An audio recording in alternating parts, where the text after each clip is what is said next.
What's going on, everybody? Lil Chris here to bring you another pool coaching video. And today, I've got something just a little different for you. I'd like y'all to meet John. He's 13 years old and he's only been playing for 6 months at the point in time in which he submitted this video, which was back in November. And he contacted me and wanted to know what type of advice I could offer him and his godfather Daniel. So what we're going to do is we're going to watch John play through one rack of 8 ball, and then we're going to go back to key areas and see if there's some type of advice that we could offer him. And then we're going to watch his godfather Daniel play through a rack of 8 ball and offer him the same thing. So let's see what we can do to help these two players out. All right, John, show us what you got with this rack.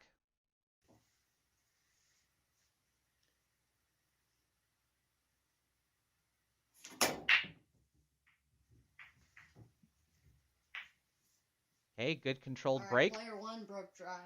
Yep, and that's fine because I do really like how you broke that with control instead of with power. Now, over the course of time, you just need to work on trying to add a little bit more power without losing control. That way you can have the balls spread apart a little bit farther and increase the chances of making a ball.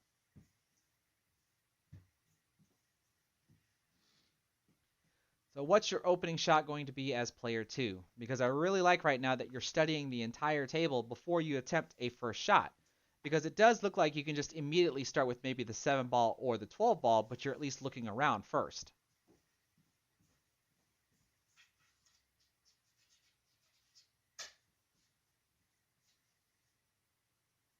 Okay, looks like you're going to try to claim stripes as player 2. Okay, good shot. Alright, so player two is going to be stripes. And now it looks like you're set up for the 11 ball to go into the bottom left corner pocket.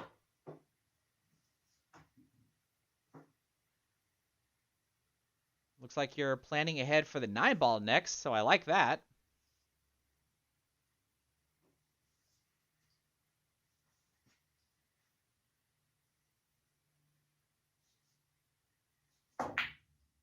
Ooh, just a bit of an overcut.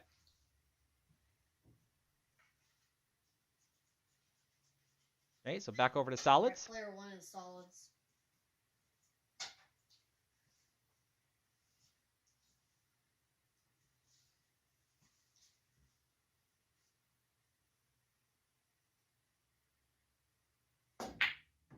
Nicely done.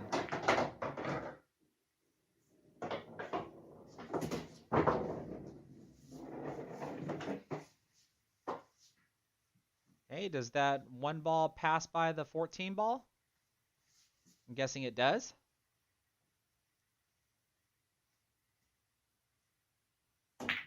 Oops, but we clipped it. Alright, player two.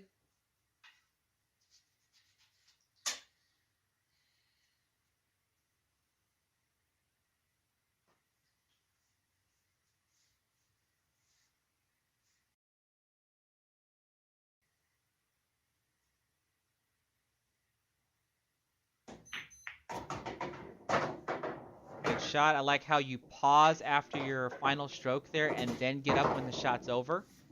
Very good discipline here.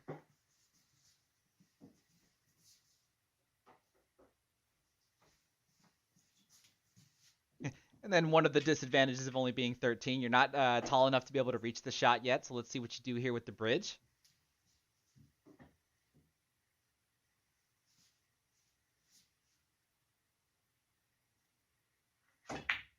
Nicely done. Good position on what I think is the 10 ball up there. I can't really tell the color.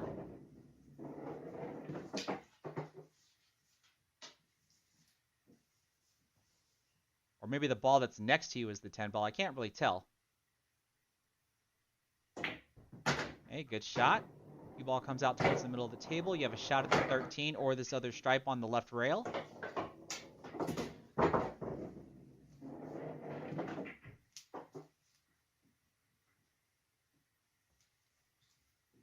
Also, that's the 10 ball, so maybe the last ball you shot at was the 14 ball.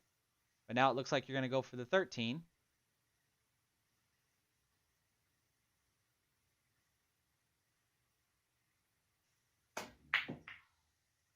Oh, I heard a double kiss. Oh, and we scratched. Alright. Playing APA, so player 1 in solids gets cue ball in hand. That's correct.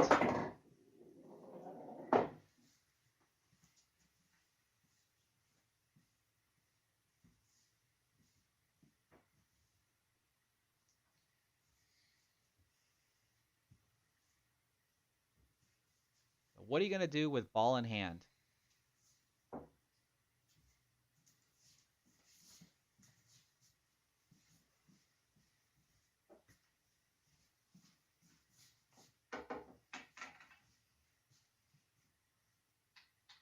Okay, it looks like we're going to be going for the one ball in the corner.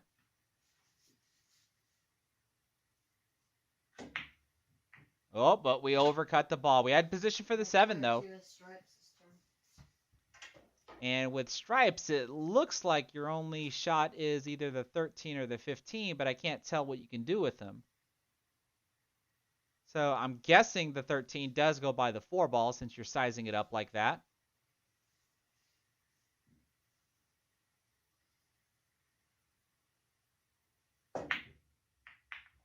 Oh, good try. It definitely looks like if the 4 ball wasn't there, that 13 ball was going to go.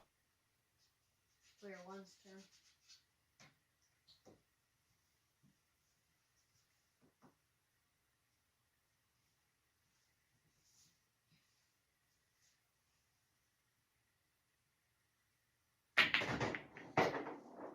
Okay, bit of a combo there.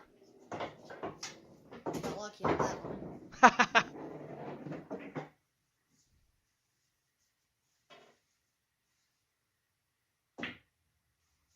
Oh, you looked a little bit rushed on that one. Just take your time. Player 2.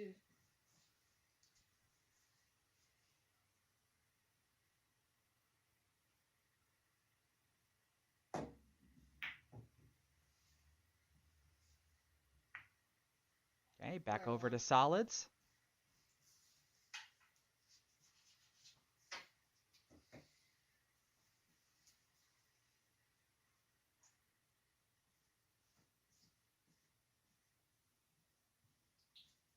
Play safe. Oh, we're going to see a safety. Okay.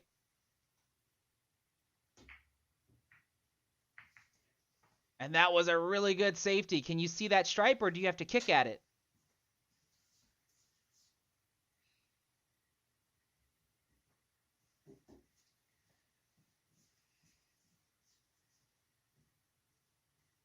Oh, so if you have to kick at it, that was a really good safety.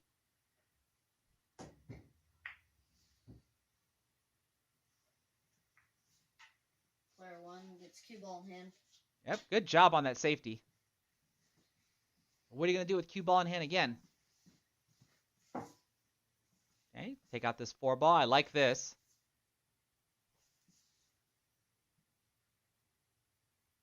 Oh, don't hesitate like that. Yeah, so I think that hesitation there kind of just threw you off. You should have just like reset yourself altogether.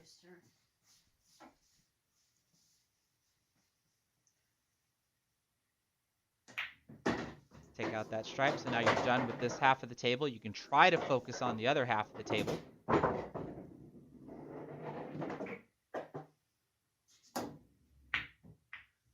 Good try there.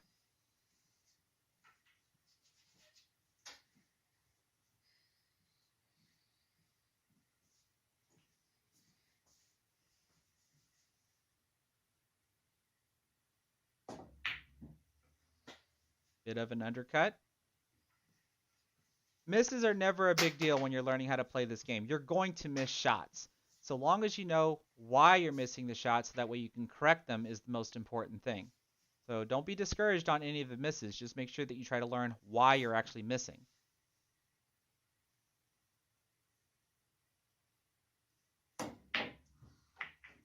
Ooh, that looked like a skid when the cue ball contacted that 15 ball. So that must mean that there must have been some chalk either on the 15 ball or the cue ball at the point of contact where the cue ball and the 15 ball hit.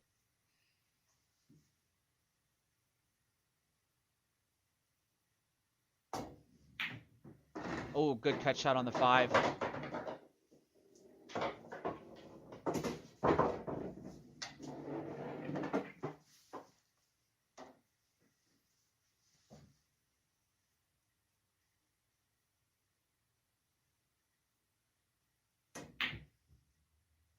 Oh, that was a really good bank shot. Well done there. Now, I can't really tell. Do we have a shot at that 7 ball, or is the 15 ball too close?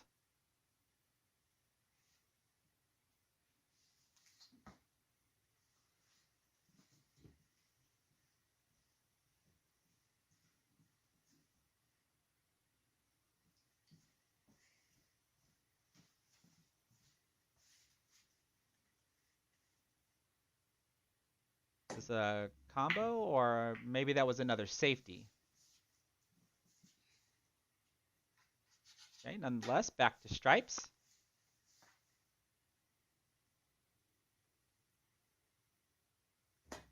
Good shot.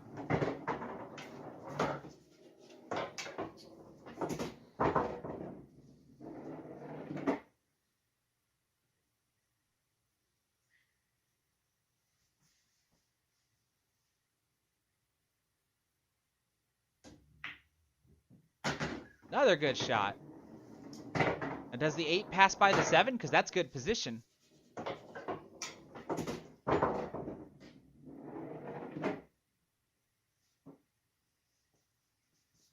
guess it does. You're calling it.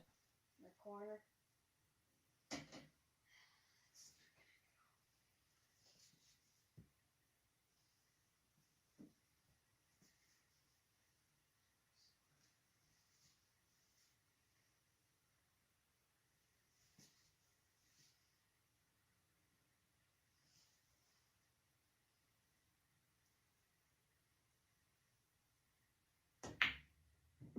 Nicely done. Wow. Okay. So we saw a bank shot. We saw some pretty good cut shots. We saw a defensive shot. So this is pretty solid for only having to play 6 months. I'm actually really rather impressed on here. I think it took you about 7 innings to go through here, but there are going to be some areas that I think I can probably offer some type of advice. So let's go back and take a look at some of them. So here's the first spot I'd like to comment on. This is as player 2 and you're shooting stripes. You're about to shoot the 11 ball into the bottom left corner pocket, and you're indicating to yourself here that you'd like to land here for position on the 9 ball next so you can shoot it in the bottom right corner pocket. And what ends up happening is you overcut the 11 ball. The 11 ball comes down here and hits the short rail and then bounces back up, while your cue ball hits the side rail and then comes over here and then bumps into the 1 ball. Now, what I'd like you to be aware of is I don't think the position that you're actually wanting to get on the 9 ball is even possible. Not because you overcut the 11 ball, but because of the cut angle that you have on the 11 ball. Even if you were to make this 11 ball, the cue ball is still going to hit the side rail, but it's probably not going to bump into the 1 ball. Instead, it'll come off the side rail and then come along this track line here and possibly come in between the 1 and the 15 ball, or maybe even bump the 15 ball. But the thing is that you have to remember, because of how thin the cut shot is, there's still going to be plenty of momentum left on the cue ball, which is why I'm saying that the position that you're wanting really isn't even possible. If the cue ball was a little straighter, hence less of a cut angle on the 11 ball, you'd end up having a thicker hit on the 11 ball in order to try to cut it down into the lower left corner pocket. And that thicker hit will take off more momentum, allowing you the possibility of getting you the position that you want. So when you know stuff like this on how thick or thin the cut angle is going to be, or the hit of the cut angle is going to be, that's going to tell you whether or not if you can actually get the position that you're wanting. So ideally, it would be better just to know that you would end up somewhere over here, and it'd be better for you to shoot the 9 ball into the side pocket. Here's the next spot I'd like to comment on. This is still as player 2 just after an inning though. And you had just recently shot the 9 ball into the side pocket here, and your cue ball bumps the 11 ball into this position here, to which you grab the bridge, so that way you can shoot the 11 ball into the corner pocket, and your cue ball comes over here and bumps into the 10 ball out over here. You then shoot the 10 ball into the corner pocket, and you manage to get your cue ball to go through all of this, hit the side rail, and come back out for position on either the 13 or the 14 ball. But you chose the 13 ball and then somehow double kissed it because you were blocking the camera, and your cue ball scratched into the corner pocket over here. So that was actually a pretty good 2-ball run. But what I want to make you aware of is, why didn't you shoot the 14 ball? at least from the camera angle, so maybe I could be wrong. The 14 ball does look like it goes and allows you to add one more ball to your run, right? You shoot this ball into the corner pocket, your cue ball hits the side rail because of the cut angles, like on the previous shot that I talked about, and then it rolls out over here to where you then shoot the 11 ball and pretty much almost do the same exact thing. Since it is going to require you to use the bridge, you'll probably bump into the 10 ball and you can almost do the same exact shots that you did all the way out to here. The only difference would be is when you shoot the 13 ball, you have to try to get position on the 15 ball to go into the side pocket. But then most likely your run ends there because of where the 8 ball is at. But at least I want to show you just another opportunity to where you possibly could have cleared all of the stripes out on this inning here, and then possibly would have finished as stripes sooner than what you did. So make sure that even though you have a shot that you're already lined up for, maybe the 11 ball was the shot you knew you wanted to shoot right after the 9 ball. But just because you have position to shoot the ball that you had intended, just make sure that there aren't other alternatives that are either easier to make or could extend the length of your run. Now that I've given you some examples on pattern play, let's talk about your form. Because on this shot here, we've got a really good angle that shows that you have a bit of a flaw in both your pre-shot routine and your final stroke. So for your pre-shot routine, let's watch you address this cue ball. Here you get down on the shot, you're taking a couple of practice strokes, you're aiming, and then all of a sudden, right there, you shift to your right. Here, let's look at it again. We'll go back a couple of seconds. Right there. Did you see that? And you pretty much changed your entire angle on how you're going to actually strike the next object ball, which I think was the 13 ball that you're shooting at here. Anytime that you're going to make a big movement like this, you pretty much should stand up and start your entire pre-shot routine back over. Now, when you're down on the cue ball, movement is okay. It just shouldn't be this big that's noticeable on camera, let alone the human eye. Because it's not like you're always going to be able to get perfectly down on the ball and then see that you're perfectly lined up, so all you have to do is take some practice strokes and then shoot the ball. You're going to make very small adjustments, but those very small adjustments should not be noticeable on camera, or a person should not be able to see them.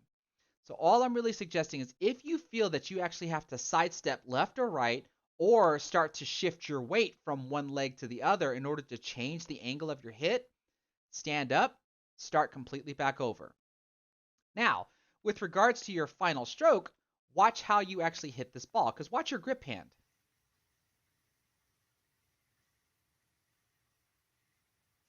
Do you see that little shimmy that you do there? We'll show it one more time. Okay? Now, we don't want that type of movement because I'd like to call it just unnecessary movement. Now, even though that happened after you hit the cue ball, which means nothing happens, it doesn't really have any effect.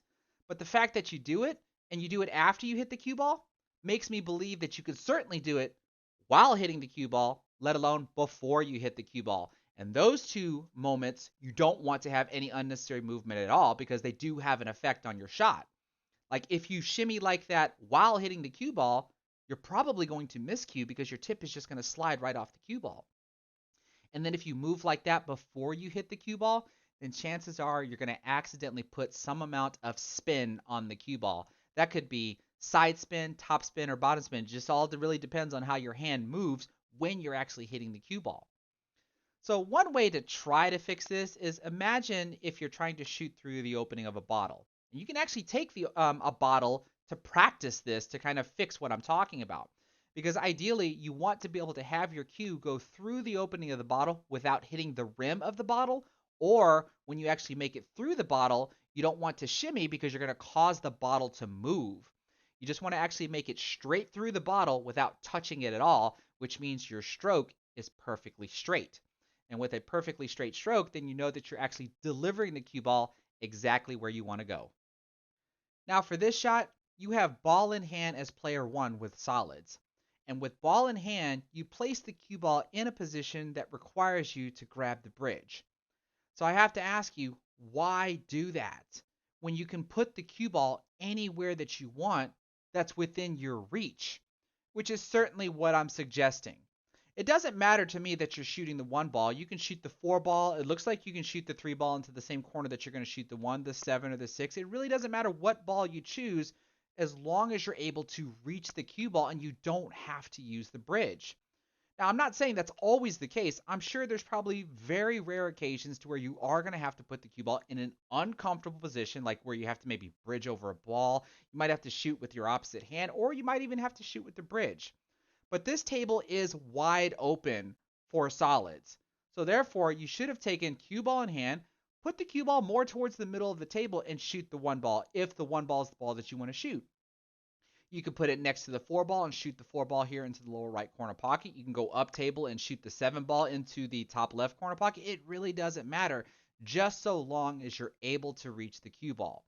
So try to keep that in mind. When you have ball in hand, if you're able to put the cue ball in a position that is comfortable and you're actually able to reach, then do so rather than making the shot harder than it needs to be. And this is going to be the final spot that I'm going to comment on for you, John. This is when you comboed the 3 ball into the 1 ball and you made the 1 ball into the corner pocket and you came to the camera and said that you got lucky. I mean, you made the shot. What could I have to comment on? Well, what you're probably not aware of is that you actually fouled on this shot. Because if you look and see how close you are to that 3 ball, if there's a gap between the cue ball and the 3 ball, this is what actually happens. Your cue strikes the cue ball strikes the 3 ball, like normal. But then the follow through of your cue is too far and you actually strike the cue ball again. And that's what causes your cue ball to just propel forward and keep up with the 3 ball, which is why you also almost scratched on this shot. Have a look. You see, had you hit that cue ball correctly, I actually would have expected the cue ball to just stop right on contact, or because it does look like you're putting bottom spin on the cue ball. So therefore, after it hits the 3 ball, it should have drew back and possibly ran into the 15 ball. That didn't happen here. It went forward and it kept up with the 3 ball, which is physically impossible unless there's more momentum behind it, which is the double hit foul. So there's actually 2 ways also to know whether or not if you do strike the cue ball twice. The first one is you could possibly hear it. But if you're out in public, then you're probably not going to be able to hear it because there's going to be people talking, there's going to be music playing. So the second way is you have to actually see it. And I'm not talking about physically seeing it with your eyes, seeing that the tip of your cue hits the cue ball twice. I'm talking about watching how the cue ball behaves and see how it keeps up with the object ball that it actually struck. That, again, it can't happen unless you accidentally hit the cue ball twice. So there's 2 ways to try to avoid this, or actually 3 ways to try to avoid this. One is to try to snap your cue back as quickly as possible, which is usually impossible. It's actually quite unavoidable if the cue ball is so close to the object ball. But you can try to masse the cue ball. You can try to come straight down onto the cue ball, but you do have to worry about the cue ball spinning back and hitting your cue before it gets out of the way. You could try to cut the object ball in such a way to where you know you're not going to hit the cue ball twice. But that means you probably can't shoot the 3-1 combination if you cut the 3 ball. And then the last way is you just have to choose another ball to shoot at. So that way you can just avoid a double hit foul. So this is all that I have for you, bud. You played this fantastically for only playing 6 months, right? You finished the rack off in, 7 innings. You had some good shots. You had that bank shot. You played a safety. I mean, this is awesome.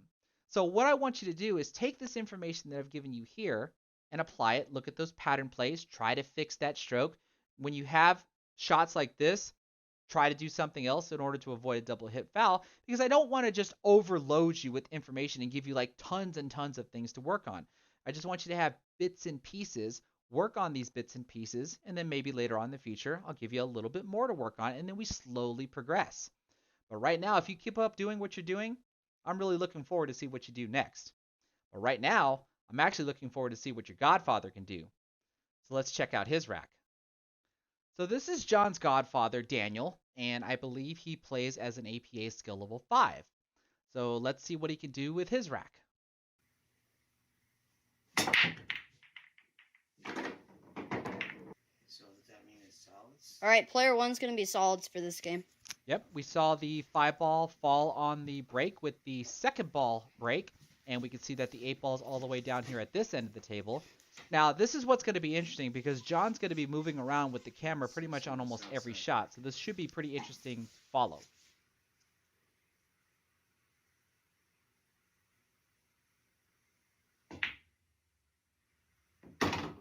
Nice shot for the side pocket. Looks like you're set up for the cue ball to go into the same pocket.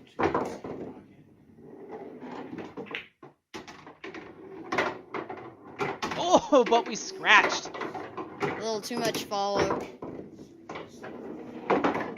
So it must have been you were trying to play position for that 7 ball there in the corner. Now with ball player in 2 hand with stripes. as stripes, let's see what you do.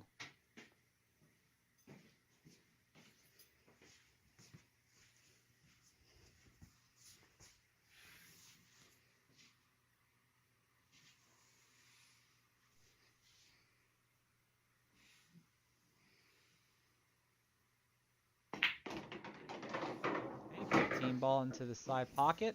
Looks like we're coming around for the 13 ball. Okay, good shot there. What are you going to do with the 10 and 11 that's tied up next to the 8 ball?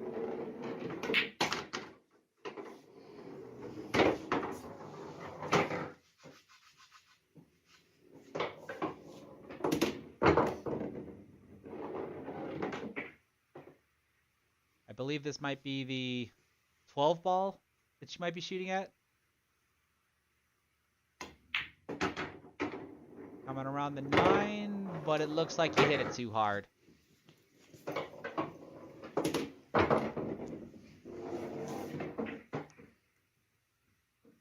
Safe.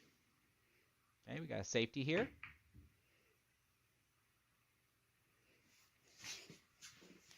Solid shot.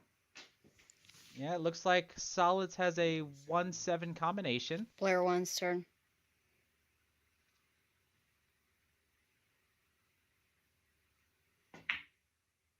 Good shot there, but it looks like you can't play the 1 ball next. Looks like the 1 ball rolled a little too far. We're going to go up table and play the 3. 3 in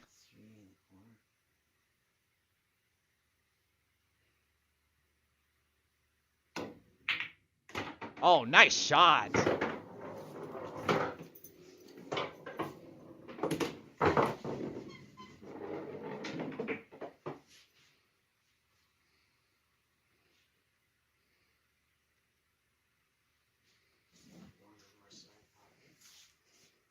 Yeah, I think I heard you say 4 ball in the side pocket.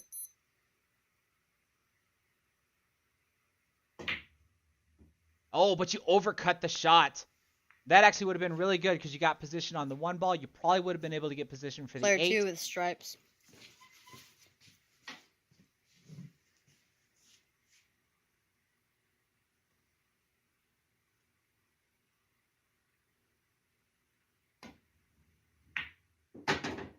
Okay, that was a nice shot. I just don't think I would have recommend taking that shot because now you have no choice but to play a safety and hopefully not give Solids a shot. I think it probably would have been best to just hit the ball that was up there and not make it. Now that turned out really good. You got the 4 ball nice and tied up, but that also means the 10 ball is tied up. So it looks like this is going to be a safety battle for these last couple of shots. Player 1 with solids.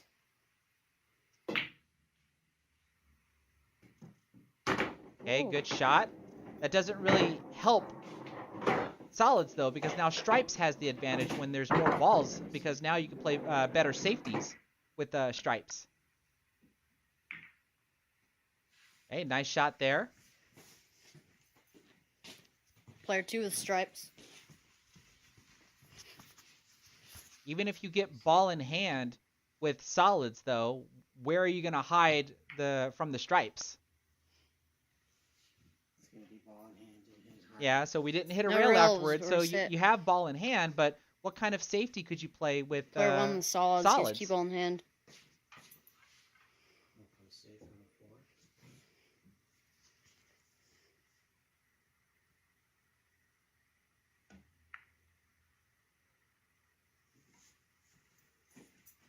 4. Back to player 2 with stripes. Right bank this into the north side pocket.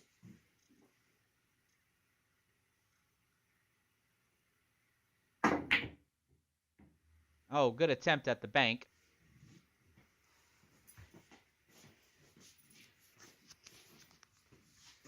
Try to make a hit on the floor.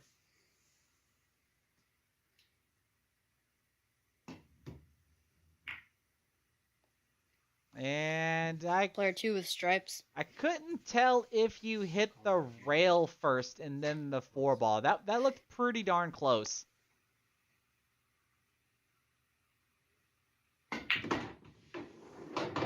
Uh-oh. And you hit that just a little too hard. Back to player 1 with So, solids. yeah, with ball in hand here, this should pretty much be a done deal Looks here. like it's going to be a... Looks like solids can run the rest of the table. I would agree.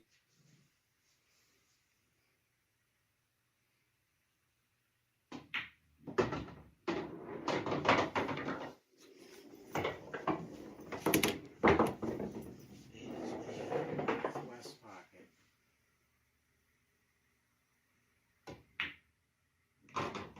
Okay, nicely done there. I think that was about 5 innings, which is really good. I liked seeing how should I put it, how simple your shot making abilities were, and you didn't really try to do a whole lot of complicated movements with the cue ball. But sometimes you have to, and I think that's where some of my suggestions are going to come to. Um, I, since you had that safety battle there really at the end, I'm not really going to pay so much attention to that part. We're just going to look at some areas that I saw at the beginning of the rack that I think we can talk about more. So this is the first spot I'd like to comment on in your rack, Daniel, and that's going to be with your break, which is the most common place I typically start with just about any player that submits a video for me to review. With your break, it would appear that on your final stroke, as your grip hand is coming back, it looks like you kind of tuck it behind your back because the angle of your cue changes. So if you were to look at your cue right now, it would appear that you're going to strike the cue ball directly in the center. But if I play this frame by frame, when your cue comes back to about right here, now it kind of looks like if you were to follow straight through, you're going to put a little bit of right spin on the cue ball, which I'm pretty sure you don't want to do, because now your grip hand, which looks like it's behind your back, has to come around your body and then come forward. And watch what happens when that happens. You strike the cue ball in the middle, it looks like, but you keep coming forward, and now your grip hand is in front of your chest. Your bridge hand is moving off of the table, and then look where your cue finishes. So, when does all that movement occur? Right? Because if it does happen after you strike the cue ball, just like I told John, it's not really that big of an issue, but you leave a window of opportunity for this to happen before you strike the cue ball. So as I mentioned before, it looks like you would have struck the cue ball with right spin had you followed straight through instead of kind of curling your hand around your body to end up in front of your chest. So at the very least, when you're going to move, all it should be is just that elbow moving and not your shoulder rotating in order to reposition your grip hand. As long as you're just moving straight back and then just coming straight forward, there's no reason for your grip hand to sway from side to side and cause something like this. Because movement like this is actually taking away some power off of your break. Because now your cue is hitting the cue ball at a glance, at an angle, rather than straight on, which is pretty much what I want to advocate, is that you have a straighter hit on the cue ball during your break, pretty much like how you did on every one of your shots after the break. Just learned how to swing your hand faster or move your arm faster without pivoting from side to side or moving your bridge hand after the break, so that way your break is a little bit more powerful. Here's the next spot I'd like to comment on, and there's quite a few things we can talk about with this particular shot. This is your second shot after the break because you had just recently made the 6-ball in the same pocket that you're about to shoot the 2-ball in. But your cue ball follows after the 2 and you end up scratching. And the only reason why I can think that you allowed the cue ball to follow forward like that is because you were trying to play position for the 7-ball that's sitting over here in the corner pocket, or maybe you were trying to get position for the 1 in the opposite corner pocket because the 1's kind of in a tricky spot. But when I play this shot frame by frame, watch how you actually make the ball. You pretty much sent the 2 ball right into the heart of the side pocket. And you actually have all this room here to cheat the pocket and all this room here to cheat the pocket, which is one of the alternatives that you could have done. You could have shot the 2 ball more over to this side of the side pocket, and that could have allowed your cue ball to come over here and not scratch and hit the side rail. Or you could have cheated the pocket on this side, which allow your cue ball to drift forward this way and maybe get a better position shot on the 1 ball, because like I said, it's more of in a tricky spot than the 7 ball that's just sitting in the corner pocket. Another thing that you could have done at this spot here is not allow the cue ball to go forward. Instead, just play a stop shot. You put a little draw on the cue ball and just cause the cue ball to stop right here, so that way you have position for the 7 ball, and then try to use the 7 ball to play position for the 1 ball. But when you look deeper into this situation here, these balls aren't even the problem. The 3 ball is the problem. Because had you made the 2, the 1, and the 7, or in whatever variation you can think of, what are you going to do with the 3 ball? You can't really do anything with it, which is why I would suggest shooting the 4 ball from this position. Because if we go back to this spot right here, we can see that the 4 ball passes by the 9 ball to go into the corner pocket. So if I come back to this spot here, you can certainly try to play the 4 ball into the corner pocket and still try to reposition yourself back onto the 2 ball. I just think you'll be closer to the side rail, so you really do have to be careful how you allow the cue ball to go forward. But in reality, when you play the 2 ball, hopefully you can either get position on the 3 ball, otherwise you have to play the 7 and the 1 or the 1 and the 7 and get back up to the 3 ball. But ideally, if you can play the 2 ball after the 4 ball and then play the 3, you should be able to get some type of position on the 7 ball, and then hopefully be able to run the table to get position on the 1 ball and then finally be 8.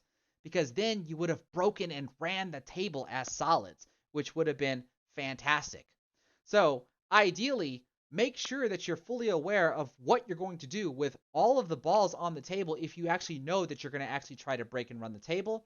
Otherwise, you're going to be forced to stop your run out.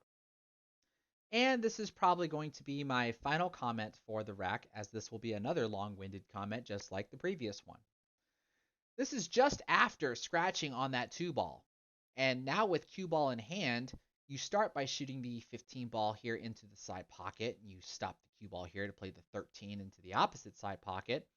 Stop the cue ball here to play the 14 ball, to which you then stunned over to get position on the 15 ball that we can't see off camera to play in the opposite corner pocket. And then tried to get position on the 9 ball that we also can't see off camera. But I think you overplayed the position there, because that's when you had to come up with the defensive shot. Now, during the course of running these stripes, you had heard me ask, what do you plan on doing with the 11 ball and the 10 ball that's tied up next to the 8 ball like this? Because you eventually did make that 9 ball, and the only thing that you had left was to just gently send the cue ball down table, separate the 11 and 10, and play another defensive shot. Because then the remainder of the rack turned into a defensive battle until you were able to finish the rack off as solids, because you made the 10 ball and then scratched in the opposite corner pocket from the 10 ball that you made it in. So the main reason for this comment here is to figure out how to deal with this and still possibly be able to win as stripes. Just like how we talked about dealing with the 3 ball on the previous comment in order to possibly win as solids. Because since you have cue ball in hand, if you have the opportunity to deal with the trouble spot, you try to do that as soon as possible. And there's no sooner possibility than when you have ball in hand. And I'm certainly not suggesting that you would place the cue ball like somewhere over here or somewhere over here and just separate them. No. I'm talking about how you could possibly play the 13 ball or maybe even the 15 ball and maybe break out the 10 and the 11.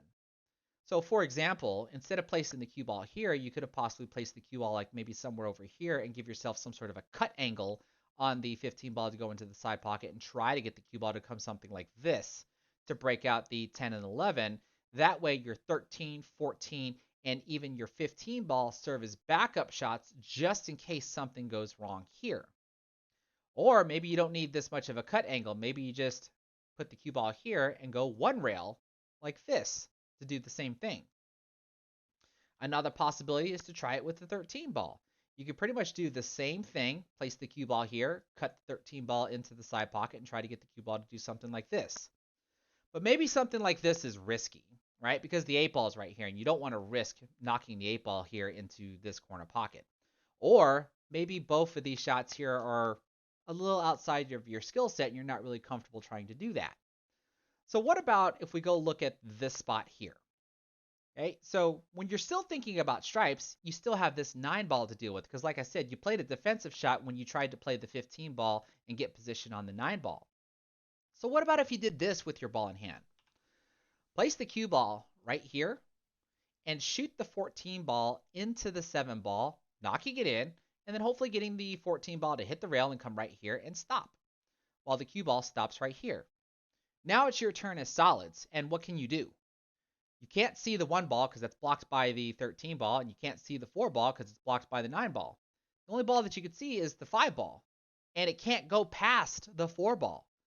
So the cool part about this is just you have to hit the 5 ball, which means the 9 ball is going to be freed.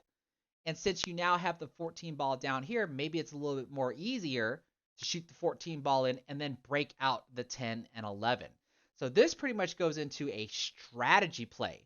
The first couple of comments there on this segment here was dealing with pattern plays, and now we're talking about a long-term strategy play in order to be able to win as stripes. Just like with the previous comment when we're dealing with solids, we were talking about pattern play in order to try to finish it off with solids. But sometimes you don't always have to try to win on the turn that you're on. You can try to play for the long game if you think about how you can manipulate the balls on the table, play defensively, and then hopefully get some sort of shot and be able to finish the table. That's usually what you're gambling on every time you play a defensive shot. You're hoping that your opponent's going to miss, maybe give you ball in hand, or they miss so badly that they just end up leaving you a run out.